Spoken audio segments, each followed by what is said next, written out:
When the United States declared independence in 1776, it was not a rising superpower. It was a fragile experiment, surrounded by enemies, buried in debt, and unsure if it would even survive its first few decades. The new nation had no global influence, no major army, and no empire. European powers saw it as temporary a rebellion that happened to succeed. Yet beneath this weakness were foundations that would later make global dominance possible. Geography was the first hidden advantage. The United States was protected by two vast oceans. Unlike European nations constantly threatened by neighboring armies, America could develop without the fear of invasion. This natural security allowed the country to focus inward on growth, settlement, and expansion. At the same time, the land itself was unusually rich. Fertile soil, massive forests, coal, iron, and later oil gave the young nation resources that many older empires had already exhausted. Expansion became the driving force of American power long before it became global. The idea of manifest destiny, the belief that the nation was meant to stretch from coast to coast, pushed settlers westward. This expansion brought land, wealth, and strategic depth, but it also came at a terrible cost. Native American nations were displaced, destroyed, or forced onto reservations. The Mexican-American War added vast territories to the United States, accelerating its rise as a continental power. By the mid-1800s, America was no longer weak, it was dominant within its region. The Civil War tested whether the country would even remain united. When it ended, the federal government emerged stronger than ever before. Industry expanded rapidly, railroads connected the continent, and the population exploded through immigration. By the late 19th century, the United States had achieved something rare: internal unity, continental scale, and industrial momentum, all without foreign occupation or collapse. The final shift came in 1898 with the Spanish-American War. In just a few months, the U.S. defeated a European empire and took control of overseas territories like the Philippines, Guam, and Puerto Rico. This was America's first real step onto the global stage. It signaled that the nation was no longer content with regional dominance. The age of American global ambition had begun. Before the United States became a military superpower, it became an economic one.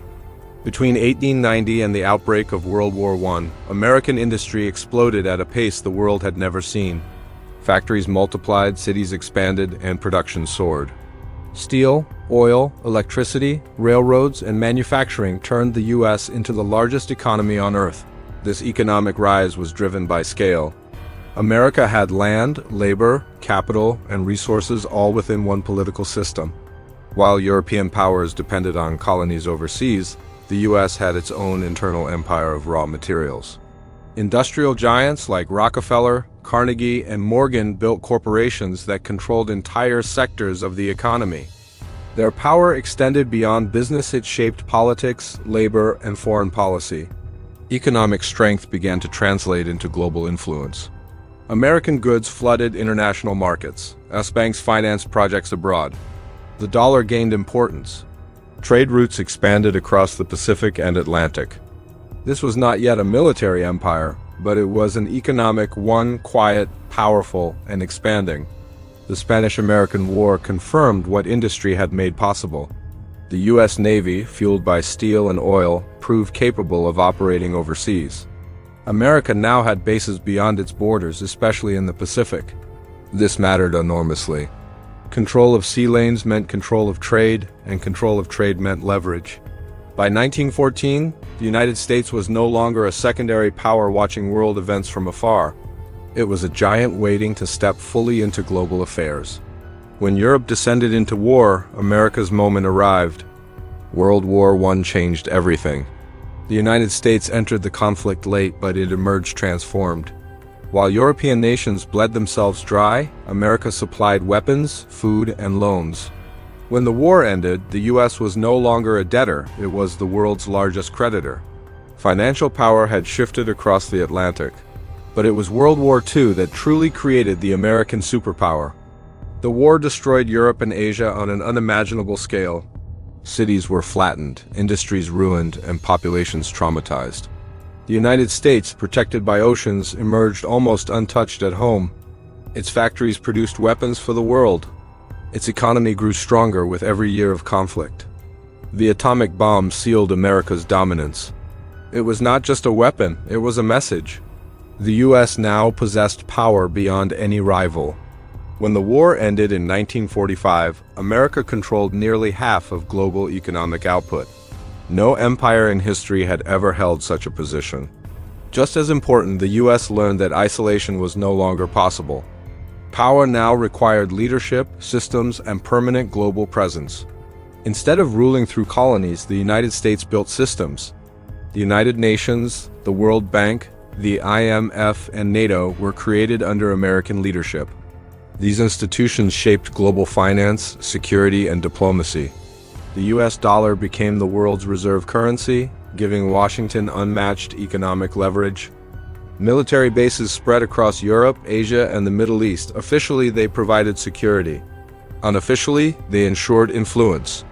America positioned itself as the protector of the free world, but protection came with conditions. This system worked especially for allies.